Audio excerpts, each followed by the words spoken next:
On this episode, I spoke with Mitch Hunter-Scullion, CEO of the Asteroid Mining Corporation. We discussed why asteroid mining is important, the opportunity it represents, and a little about the space industries more generally. That's this episode of A Brighter Tomorrow. Hello everybody. Before we get to the interview, I've got a quick housekeeping announcement to make. A few of you got in touch to say that the supporter feature that used to be advertised at the start of this show doesn't work. That was due to a technical problem with our host, so I've decided for the time being I'm going to remove it and also remove the dynamic ads that were inserted at the start and sometimes middle of the show. So thank you to everyone who intended to support the show, it's very much appreciated. For the time being, the best thing you can do to support us is just leave a review, tell a friend, or mention the show on your social media. We are going to take a few direct sponsorships to replace dynamic ads, so if you're interested in that, the best thing to do is drop us an email at brightertomorrowpod@gmail.com. Okay, now that's out of the way, please enjoy this interview with Mitch Hunter-Scullion. Okay, Mitch, thank you for joining us on the show. Thank you very much for having me. So just to start off, for anyone who's not familiar with you and not familiar with your business, would you mind just giving us a little bit of a background just about yourself and your company? So, hello everyone, my name is Mitch Hunter-Scullion. I'm the CEO and founder of Asteroid Mining Corporation. So I founded Asteroid Mining Corporation in my university bedroom about 5 years ago now, and essentially it came from the kind of, I was writing my dissertation on asteroid mining and the economic and political benefits of it. And I was actually doing some research for my dissertation, looking to see if there was any British asteroid mining businesses. Because for some reason I thought British Asteroid Mining Corporation sounded like something which already existed, or by extension Asteroid Mining Corporation. It sounded like something that should already exist. And when I realised it didn't, then I realised there was an opportunity there. Right. So registered a company. Didn't really do anything for a year with it at all. I think at one point I had a plan to turn it into an art gallery of some description, and used it to promote techno nights as well. So it was all about kind of, having a business which you can do all-encompassing activities with is very very beneficial. But then we didn't actually do anything with it at all for the first year. I kind of put up a very half-hearted website. And then, as a result of that half-hearted website, I got my first team member. He basically emailed me and said, I think you could use a bit of help. I can see what you're trying to do here, but I just don't think you personally have the skills to do some of the more, mundane stuff like website management and things like that. And I said, absolutely fine, I do not. So Stuart got involved, and then from there, got a good website, got planning ideas, started developing a roadmap to the utilisation of space resources. And then basically from there, that led to the first major kind of breakthrough, which was the idea of the Asteroid Prospecting Satellite 1. And the Asteroid Prospecting Satellite 1 is essentially what we like to call Project El Dorado, because we're looking for the mythical city of gold, or in our case platinum, but we're looking for it in space, essentially, because we know what the conquistadors didn't, is that there is no El Dorado on Earth as far as we're aware of anyway, but there could easily be one in space with asteroids, just due to the quite significant wealth that's contained in metals within even just one comparatively small asteroid. Then there would seem to be quite a major economic case for at least going and taking a bit more of a look. So why is it that you decided to kind of go this direction in the first place? Because you said you were kind of surprised that there wasn't already, British asteroid mining company. But to me, the idea that there's any kind of UK-based asteroid, or really any kind of UK-based space industry at all, is kind of surprising, because it's not really something that the UK is known for. So what made you decide that you would kind of go that route when it doesn't seem like it's that big of a deal over here? Well, I think that it's surprising when you hear people say that space isn't something that the UK does, because there's actually, 20,000 people in the UK space industry. It's not insignificant. It contributes, billions to the UK economy annually. It's a growing market as well. The government's goal is to capture 10% of the global space industry by 2030. And they seem to be with things like the acquisition of OneWeb, putting money behind that, and in order to sort of make that happen.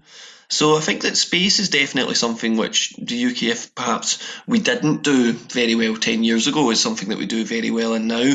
And I think that over the kind of past 5 years, we have seen a mentality change within space in the UK. I suppose the first example of that would be when the UK government put £60 million into the Action engines in order for them to develop the Sabre engine. And at that point, it kind of made me realise that, okay, the government does the right checks for sort of exciting space businesses, innovative products and services which can, radically alter our industries. And I suppose the spillover benefits of the Sabre engine is that obviously if you were to be able to have a Skylon going up to low Earth orbit and a fully reusable spaceplane platform without massive engine sort of changes, without needing 3-month maintenance between every mission, then that would massively bring down the cost of access to space, and by sort of extension would mean that satellites and orbital debris removal would become sort of much more economically viable. So I think that sort of at that point, when I saw that investment into the Action engines, I realised that sort of there was definitely a strong element of governmental support to the UK space industry. And then beyond that, sort of the UK, for example, has Seraphim Capital, which is one of the only space investment sort of companies on the planet. Its headquarters in London, so we're sort of in quite a good space, if you'll pardon a poor pun, in the UK for going forward. Yeah, I actually saw something in the news today about how there's a new kind of government program for funding high-tech, high-risk, high-reward industries. So I'm assuming that that's the kind of thing that probably the space industry is going to benefit from at some point. Yeah, absolutely. I think that sort of space isn't easy and it's not cheap. So sort of having any kind of government mechanism which allows for essentially cheaper, equity-free, I should say, research and development into technologies can only sort of bring overall benefit to UK PLC.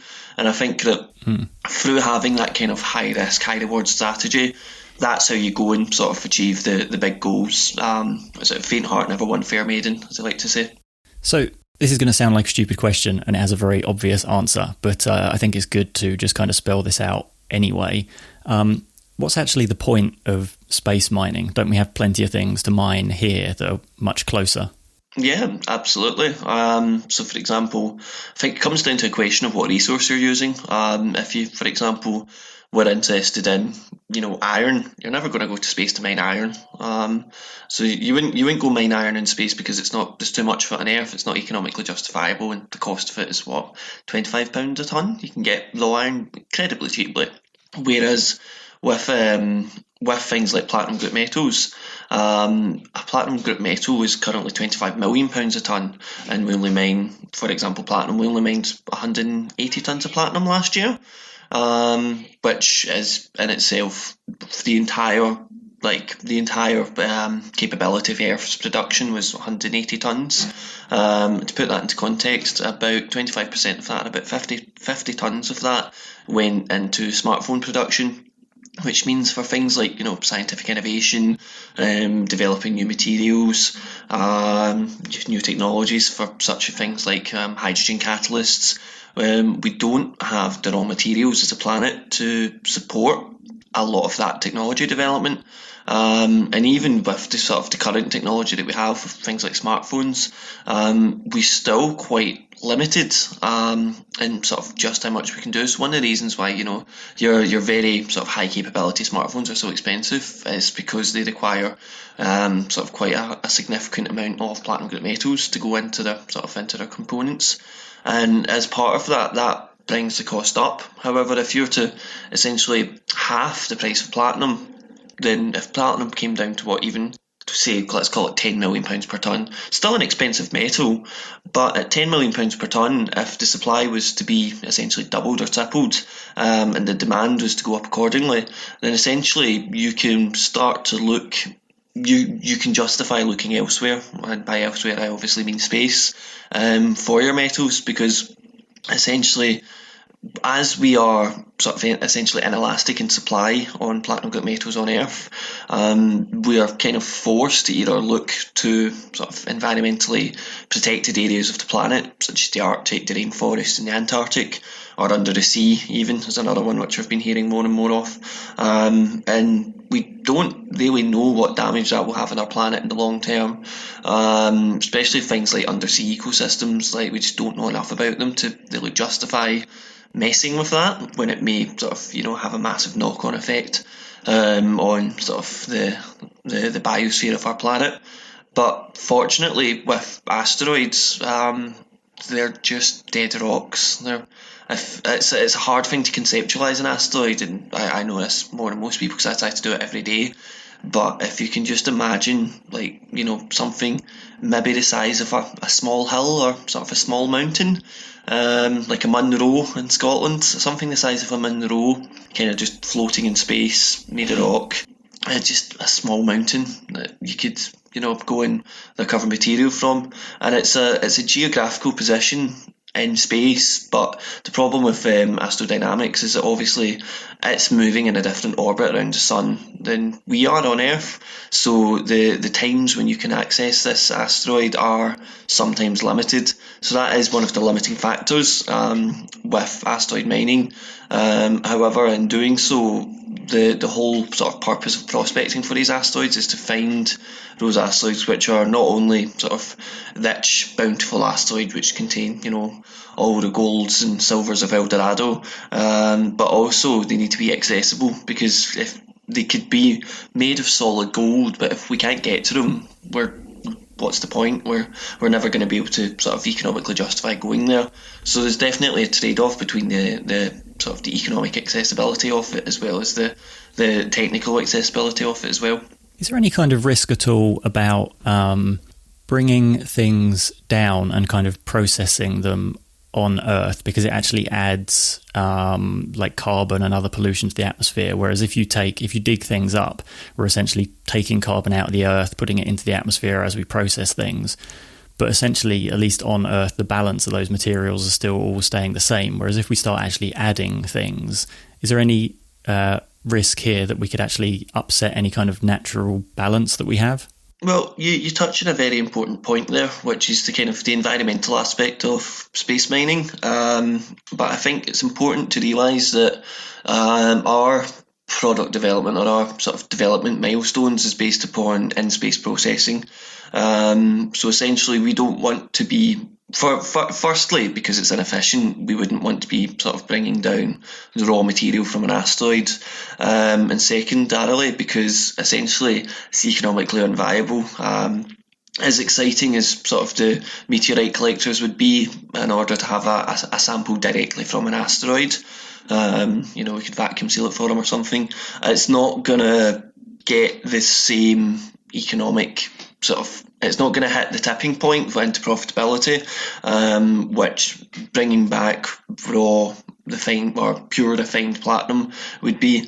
And the way to do that is to essentially process in sight. The benefits of this as well is that by essentially moving your processing off of the planet, you can take advantage of the microgravity environment, which in some ways is a hindrance and in other ways is a benefit.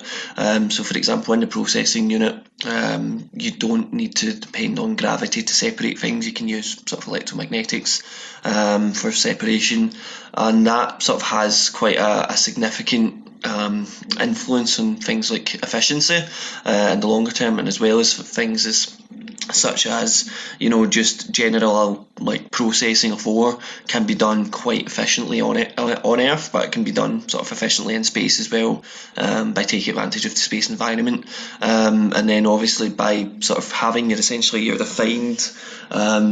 refined metal coming back to Earth. It's important to think of not just the Earth and an asteroid as working, again, terrible space pun, in a vacuum, because essentially by starting to look at the asteroids, you're essentially developing the beginnings of an interplanetary infrastructure, if you will, which is where, we're sending infrastructure up to the asteroids in order to mine, in order to sort of process precious metals for the Earth market. But as a byproduct of that mine on an asteroid, we are also beginning to be able to essentially develop the ingredients of steel, so nickel and iron, as a byproduct of the platinum group metal extraction and processing. So ultra pure nickel and ultra pure iron being sent to the moon could essentially spur the development of a lunar base and could lead to essentially people living in the moon. And then when people are living on the moon, then at that point they're going to need water. Water is another sort of relatively abundant element in asteroids, particularly your carbonaceous and silicaceous asteroids. So could get to the point where water mining eventually becomes economically viable as well as a byproduct of metals mining in space. But I think that in order to get to that point, you essentially need to focus on the highest value return, which in this instance is platinum group metals. There is no other sort of element which we need so much on Earth and which costs so much, which is so abundant in space.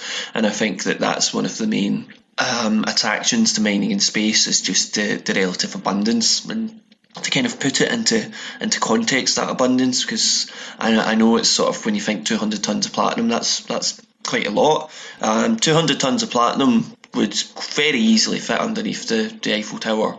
In fact, I believe I've seen something, and it might be anecdotal, but I'm not 100% sure if this is true or not, but I believe that all the platinum that has been mined in the history of humankind could fit underneath the Eiffel Tower.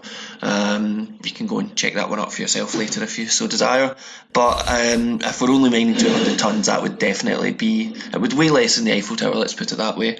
And then beyond that, an asteroid, so I'll give you a bit of jargon here, a single 1 kilometre diameter upper 90th percentile platinum bearing metallic asteroid would contain approximately 117,000 tonnes of platinum.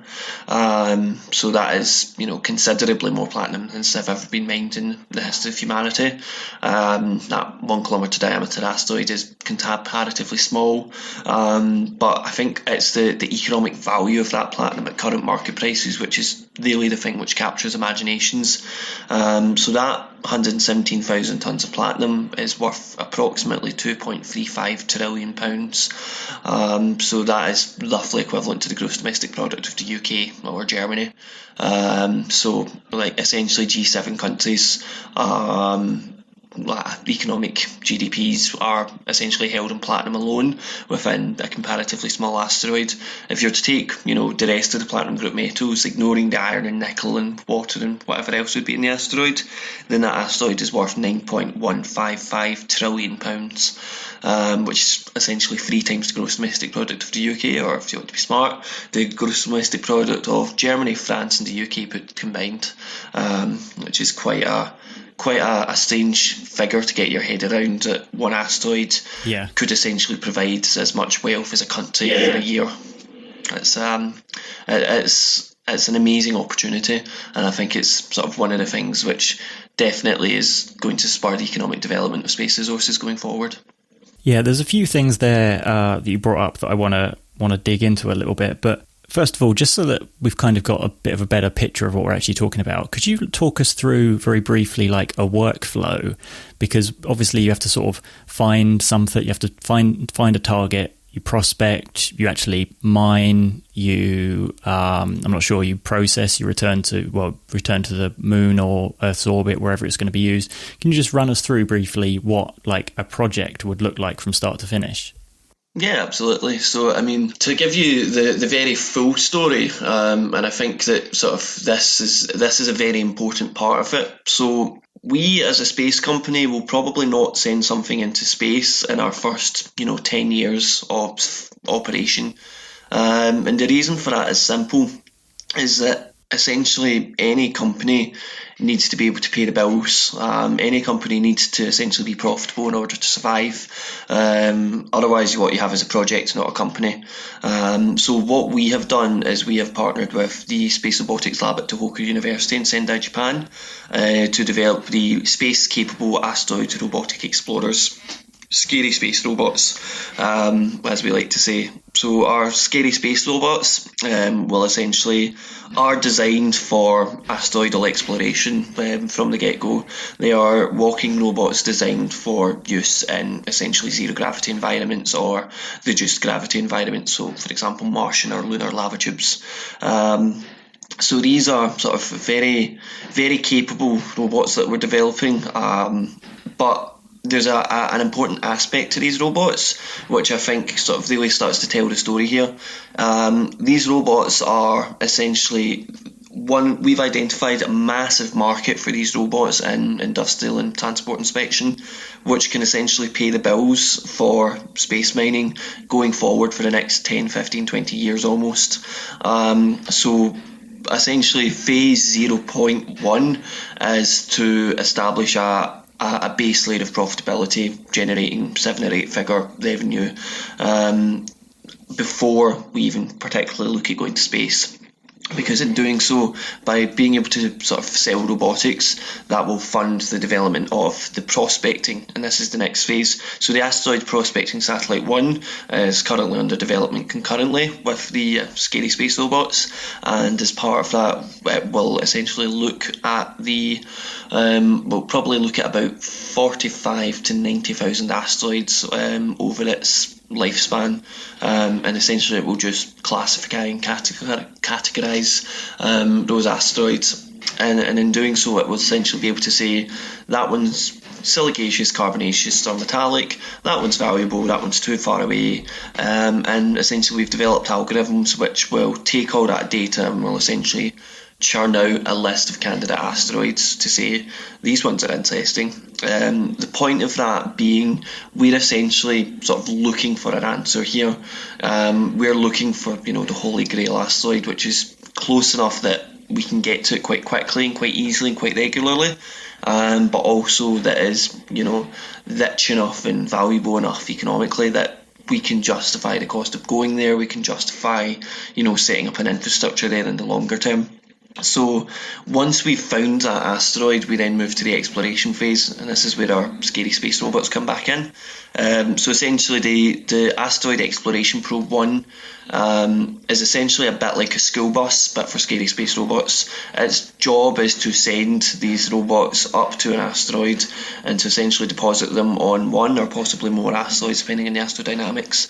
And in doing so, they will essentially conduct a ground proofing sample. So they will manoeuvre over the asteroids, they will sort of identify various key sites, so in conjunction with the orbiter, and then by having essentially a lander/orbiter model, we will be able to do a total surface map of the asteroid, looking at its essentially a global surface map, looking at its sort of meteorological and metallurgical components, and in doing so that will identify mining sites, and then the scary robots will essentially be able to go to those mining sites, do some sort of ground penetration, and essentially prove the deposits, because the one thing that we don't want to do is to spend £200 million, £175 million on an mission to an asteroid to then essentially turn around and discover that it's just rock, but there's a bit of dust, platinum space dust, that has somehow managed to kind of cover it. It might have had an impact, it might have went through an ejector sail, and in doing so it's essentially had its surface composition sort of altered, but its internal composition is not. There is the possibility that may happen, so essentially we have to go and ground proof it before we can then go to the next stage, which would be kind of the final extraction and exploitation phase, depending on your terminology. And in doing so, when you get to that phase, essentially you've dug deep into the asteroid, you know what's there, you have quite sort of strong economic models where you can use to justify the costs, and essentially by having equipment already on the asteroid, essentially you have sort of de facto priority rights over the resources within that asteroid as well, and I think that's a really interesting point that's came out as a result of the Artemis Accords that NASA in the US has recently sort of promoted, and the UK has signed and Japan has signed as well. But beyond that, essentially once you get to the asteroid with equipment or with essentially extraction equipment, then that's when the really exciting stuff happens, because essentially it would probably take probably 2 rockets to get there with all the equipment required. So at the minute we're probably looking at something like using 2 starships, which is something like 60 tons capability to a deep space destination, which is not going to be cheap by any stretch of the imagination. But essentially, as a sunk cost into establishing a sustainable infrastructure at a deep space destination, where we can essentially sort of start building and processing and mining and extracting materials and sending that out to destinations, not just the Earth or the Moon, but potentially further afield throughout the solar system as we grow and expand.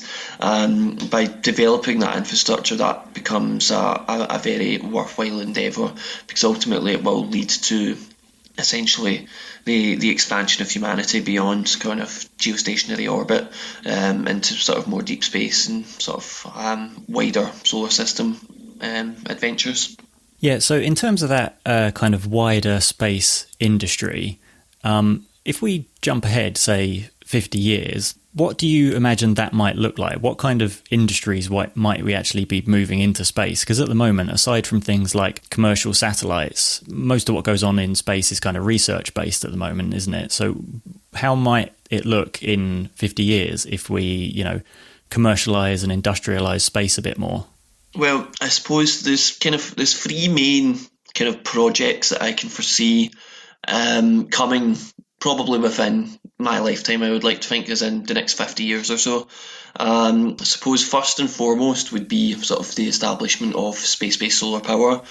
So essentially photovoltaics and solar panels are becoming very, very cheap and very efficient, and the material required for them is becoming sort of less and less expensive. So, for example, if you were to go to a silicaceous asteroid and sort of recover silicon, and then bring that back to, for example, a geostationary orbit, and then build at that sort of orbital slot, and then essentially you could build a space-based solar power station, which could provide sort of significant amounts of power for sort of planetary requirements, or you could also have one, for example, on the moon to provide power on the moon if need be. These are the kind of things which I think are probably the next thing. I think we'll need in orbit servicing and manufacturing to sort of mature in order for that to sort of really kick off. But essentially, once the raw materials from asteroid mining and sort of multiple asteroids of different classifications are starting to be mined, then I would say that that's one of the core technologies which goes in power generation, can gradually start to be moved off Earth, and essentially sort of laser-based sort of solar power can be looked at in a sort of significant way. Beyond that, I think once you sort of starting to move mining off Earth, moving sort of heavy industry off of Earth as well becomes sort of an interesting possibility. So one of the sort of things I've seen proposed is orbital factories for things that you wouldn't really want to be producing on Earth. But there's also, as a side impact of that, there is also some things which actually are manufactured in a better environment in space. So for example, crystalline structures and sort of pharmaceuticals have been sort of demonstrated to be sort of more efficiently manufactured in a zero gravity or microgravity environment.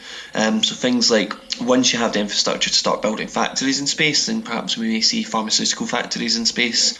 And again, sort of the access to space element of that is key, but the general trend is towards sort of that coming down and the cost of access to space coming down.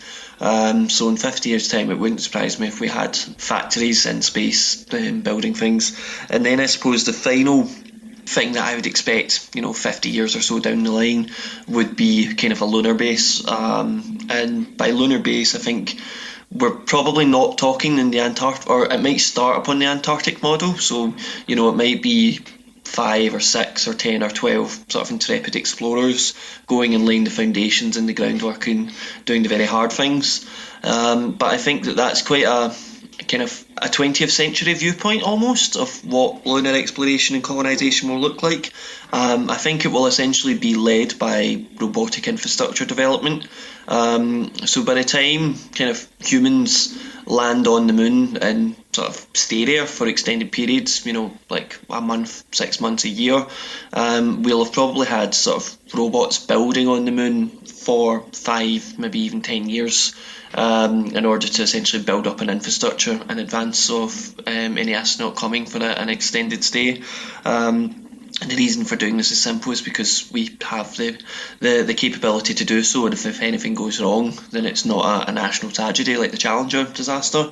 It's a robot died, or a robot's malfunctioned and is now out of commission.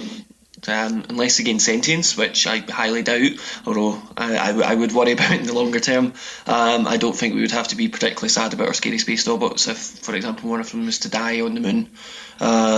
So I think that with the development of a lunar base, essentially it won't be a case of you're sending 6 people to the moon. It'll be a case of you're sending 200 people to the moon. And having 200 people, so you're having essentially engineers and scientists and like hydroponic specialists, biologists, botanists. By having a kind of a wide range of fields on the moon, then essentially you're sort of laying the foundations for that first kind of foothold in space, or the next foothold in space, I should say, post sort of the International Space Station and Lunar Outpost. And then at that point, once you've kind of started that bedrock infrastructure, then people are going to want to stay there. People are going to want to have families and like grow old in the moon, and after a certain point their physiognomy will change as well, and sort of their bones will become sort of lighter and more brittle, and they will become sort of less dense. They'll become more adapted to sort of walking in one sixth gravity, and then after a certain point they'll become sort of slightly different from us, and they will become lunar. What would the adjective for someone from the moon be? A lunatic. They would be lunatics. And then once they're there, though, I think one of the main industrial projects of perhaps the second half of this century, once we have sort of established that permanent presence in the moon, would be to set up essentially a mass driver on the moon, essentially a way of having sort of rocketless, chemical-less propulsion on space, where essentially you can have, electromagnetic propulsion on the moon, taking advantage of the lunar geography and the lunar peaks in order to have sort of a way of sending things back from the moon. And there's always a question of, well, what would you want to go to the moon to send back in such quantities anyway? And I suppose that the one thing that I can foresee in the long term would be food. If you dig down underneath the lunar surface, you're thinking in terms of cubic meters. You're not thinking in terms of square foot. So you're thinking in terms of cubic space, and in doing so, there's a lot of cubic space sort of underneath the moon, and essentially if you dig on the moon you have radiation shielding, so it'll probably be more like rabbits in their warrens than sort of bubble type domes in the surface, and again that would all essentially require the sort of establishment of infrastructure, which is where kind of space mining starts to lend itself to being a core technology for the development of any of these industrial applications for the future space industry. So something else that you mentioned that I want to circle back to is the money side of it, because I think a lot of people will have been suitably impressed by the very large numbers you were throwing around in terms of trillions of pounds that can potentially be earned here. Wouldn't that cause some kind of economic impact and disruption if one company or a handful of companies were to suddenly earn trillions? Because we have, precious metals markets and, a lot of people working in those kind of industries on Earth. If you suddenly bring back enough platinum to make it practically worthless, aren't there going to be quite significant knock-on effects in terms of the economy? Well, I think that with platinum miners or terrestrial platinum miners, to pick up on that first point, they have the choice of getting involved in space mining. There's nothing, in fact, I would actively encourage sort of platinum mining companies to invest into Asteroid Mining Corporation, to invest into my competition, because I think that in doing so, they are one, bringing capital and experience to the industry, and two, sort of allowing them a sustainable sort of a sustainability aspect for our economic and financial and environmental sustainability as well for the longer term. So I think that with regards to sort of terrestrial platinum miners, we would encourage them to get involved in the sector kind of now, rather than later, because if they choose to ignore space mining for the next 10, 15, 20 years, then they'll suddenly find themselves in a position where we're sort of rocking up to Earth with, 50 tons of platinum, and then the price might crater. And that's not in anybody's interest. We want a steady depreciation in cost, because it's not economically justifiable for them to have a massive reduction in cost of platinum either. They will have much higher capital reserves, but if the price of platinum was to come down significantly, then they would start eating into their capital reserves, and ultimately it would be a game of chicken to see who blinks. And nobody wants that. So one of the things that sort of we do is we try to work with the mining industry in order to sort of provide sort of consultation and support, facilitation for them to be able to move into this next period in sort of the extractive industry's history. But beyond that, with the economic impacts, there's a very important point here. And I think it's a point which gets brought up quite regularly, and something which I feel quite strongly about, is that we are going into space to recover riches, but it's not purely for me and my shareholders. We're going into space to do this for all of mankind. In fact, we take our obligation under Article 1 of the Outer Space Treaty very seriously, which essentially states that sort of all space activities, including space resource activities, must be carried out in the interests and for the benefit of all humankind. So we take that incredibly seriously. And there's a question here about sort of how do you go about justifying space mining when some countries, still have food insecurity. So there's countries which can't get sort of vaccines for the next year and a half. Yep. There are countries which, are suffering with environmental damage, sea level rises. Some countries haven't even been into space yet, haven't had a satellite or have a space industry. So how do we justify, going and enriching ourselves and enriching the planet at the same time? And I think this is where the industry, and particularly Asteroid Mining Corporation, likes to promote the essentially normative behaviour. So we are looking at the normative behaviour of essentially establishing the benefit sharing mechanisms for space resources. So one of the ways that we've looked at this would be a voluntary contribution from the industry. For perhaps generous companies, it would be 10%. For less generous and unscrupulous companies, it might be 1%. But we believe that there should be almost a contribution from the profits of extracted material from asteroids and from space destinations, in order to fund things like education and healthcare and environmental protections, green technologies, development. Essentially, you could use the riches of asteroids in order to help fund and secure the Sustainable Development Goals from the UN. And I think that is one of the very exciting opportunities that space mining proposes, is that we do potentially have the opportunity to massively contribute to the Sustainable Development Goals, and in doing so sort of enriching the entire planet. And I think that essentially we're at the beginning of this industry, and at the minute it's a case of who gets there first, and what ethics and values and morals that they have will essentially form the basis of the normative behaviour of the entire industry. And we like to think that essentially we have a workable and suitable proposal which would allow for wealth generation for shareholders and for sort of the company, but also would massively benefit the planet as well. For example, if we were to essentially donate 10% of our sort of profits from mining in space to developmental projects. So, for example, education, healthcare, investing into hydrogen technology, electric vehicles, whatever. That would ultimately have a massive knock-on effect, because 10% doesn't sound like a huge amount, but when it's 10% of 10 trillion, that's £1 trillion. And suddenly that level of money has a massive impact.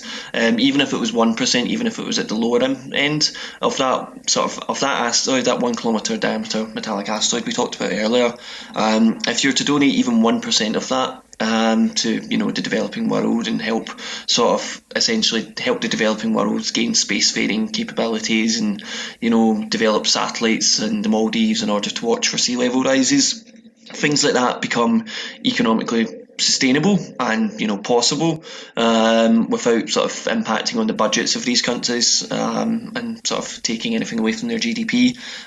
So that would seem to be sort of a major benefit. And again, 1% of 10 trillion is still 100 billion. That is still equivalent to what its GDPs of nearly 50 countries. So it's even at a 1% level, it still would give sort of the what we like to call the first interplanetary development bank, sort of quasi-state-like powers. And I think that would essentially have a very interesting impact on the development of the industry, because once there's kind of two aspects to it as well, because this kind of great wealth that comes from these asteroids has to go somewhere. So sort of from a company perspective, and we will reinvest our profits back into things like establishing sort of more space infrastructure, investing into space technologies, etc., etc. But with that developmental funding, I think that it's very important to go about sort of righting some systemic injustices on our planet, and I think that we have a moral and ethical duty to do so.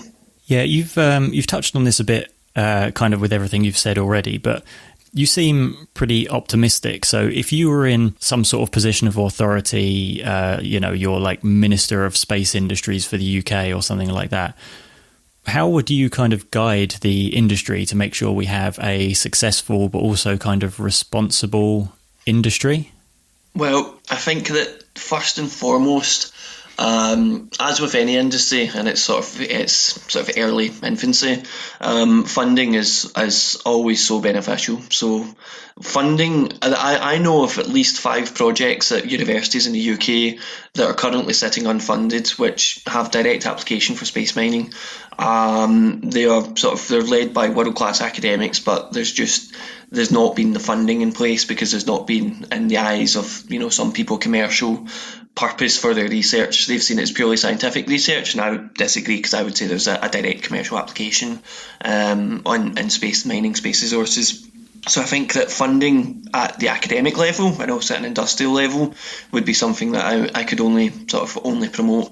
But then beyond that, I think that there's essentially a case for enabling legislation and regulation for the space mining industry, that I think has to be made, and I have made this to sort of ministers in the past, is that essentially we need to have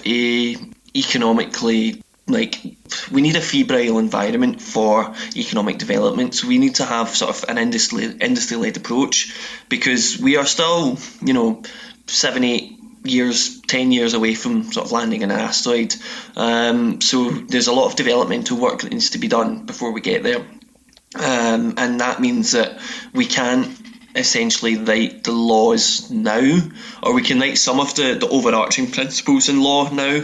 And I think that that's a very important and worthwhile thing to be doing. But I think that also industry needs a bit of a free hand, or at least there needs to be an open and frank discussion between the regulator and between the operator as to what we're actually doing, how long it takes, what the technical capacity is. Because the problem that we have currently is that the lawyers or space lawyers, there's the regulator and the government, and then there's kind of the operator who has to essentially be governed. And at the minute, the lawyers are not technical experts on sort of space mining itself, by sometimes by their own admission, and then beyond that, there's also essentially the technical experts who do not have the kind of the legal angle. So I think that my benefit here as an international relations graduate is to actually be able to have one foot in the technical side and one foot in the regulatory law and policy side, because I think that that does lead to a sort of more nuanced view of what is possible, both sort of technically and from a regulatory perspective. But I think that having a free hand for industry to grow and develop, and we might make mistakes. Mistakes do happen. We've already made many mistakes in this business, but we are still here, we're still growing, we're still thriving, and sort of within the next sort of 3 years we expect to be sort of fully profitable as well, which is very unusual for space resources businesses as a general rule. So I think that in allowing sort of the market to essentially sort of allowing it to grow and flourish, there will be a free and frank discussion between sort of ourselves and the UK Space Agency or whatever agency we choose to work with in future, because there needs to be sort of mutual understanding and cooperation. We need to be licensed and authorised by sort of the UK Space Agency, but the UK Space Agency also needs to know what we're doing and understand it, and I think that only comes from having sort of open discussion, and I think that level of transparency is something which is very important, and sort of having sort of forums for discussion is sort of very critical. So just as we kind of come towards a close here, just to kind of end on a bit of a lighter note, what do you think about this Oumuamua asteroid? Do you think it could be a solar sail powered alien CubeSat, or is it just a big rock? Because I've heard it argued both ways. I'm very glad you've asked that question, because this is a topic very much in my own heart. I think it's a damn shame that we didn't go and send something up to that asteroid. I'm sort of somewhat of the opinion that it may have been our first signal from beyond the solar system to say there's something here. I've read quite a lot of science fiction books, so it immediately sounds like Arthur C. Clarke's Rendezvous with Rama. The long sort of obloid shape of it, the fact it looks a bit like a cigar, the way it's tumbling, the speed of it, its orbital path through the solar system. There's so many things which just mark it out as an interesting curiosity, that I think that if it had happened 10 years into the future, we may have had the capability to go and visit it and just knock on it and say, hello, what is there anybody inside this? And I think that as part of that, that's a kind of that would be the interesting thing to do. Personally, it may have been our first kind of cosmic visitor to say, hey, hello, you're not alone. In the same way that 40,000 years from now, Voyager 2 will go past, is it Barnard's star? And someone might look at that and go, hey, what's that? That looks weird. Maybe we should go and take a look at that. Maybe it could have had its own version of the golden record on the side, or could have had something similar. Big carving, big graffiti on the side of it. Clean me, you're not alone, something like that. But I think it's a damn shame that we never went and visited it, because there's so many mysteries which possibly could have been solved as a result of just getting close enough to look, maybe digging inside it, seeing what's there. That's sadly something that we may never be able to know, and who knows, there might be another one coming by next week. We'll be ready for the next one. Yeah, maybe if we hadn't spent so much time developing nuclear bombs and things like that, we would have had a more advanced space project and we could have got out there and had a look, but maybe next time. Maybe next time. It's possible that we could get another one in a lifetime, so it's always useful to have it there. All right, well, just to finish, is there anywhere in particular that people should go to learn more about you and about your company, or if there's just people interested in general in the topic of space mining or perhaps just the UK space industry? Because about 60% of our listeners are actually in the US, but I think everyone knows about the US space industry. Is there anywhere in particular you think people should look if they're interested about, space mining, or you more specifically? Well, I think that for if you want to find out more about Asteroid Mining Corporation, and for example read the Project Xia report on the Asteroid Exploration Probe 1, which has been censored in a very sort of Soviet bloc style, lots of black text on it, you can go to www.asteroidminingcorporation.co.uk and find out more about us and our projects and what we're up to. There's some interesting stuff on there. If you're interested in the law and policy side of space resources, I would encourage you to go to gsrdc.space. That's the Global Space Resources Development Council, of which I'm a General Secretary of that organisation as well, and that's focusing more on kind of the law and policy and sort of development side of things. And that's like things like normative behaviour and sort of establishing the precedent for the industry, sort of enshrined in law. So that's another interesting organisation. If you're just interested generally in sort of the space industry, then I would recommend sort of pages like Gunter's Space Page, for example, or the British Interplanetary Society is always an excellent organisation to be a member of, because they are the oldest space advocacy body in the world, and like Asteroid Mining Corporation, they're founded in Liverpool. So I always like to give a shout out to the BIS as well. All right, well, I definitely don't want to take any more time away from your very important and impressive work. So thanks very much for coming on the show, and maybe we'll speak again sometime. My pleasure, Chris. Thank you for having me. All right, thanks very much, Mitch. Thanks for listening to this episode of A Brighter Tomorrow. As this is a new show, we don't have a regular release schedule, so I strongly suggest you subscribe on your favourite podcasting platform. You can also follow us on Twitter @BrighterPod, or join the conversation on Reddit at r/BrighterTomorrowPod. Also, if you enjoyed the show, please consider leaving a review, as it really helps us to climb the charts and reach more people. Finally, you can email us at brightertomorrowpod@gmail.com if you want to say hello. Thanks again, and see you next time.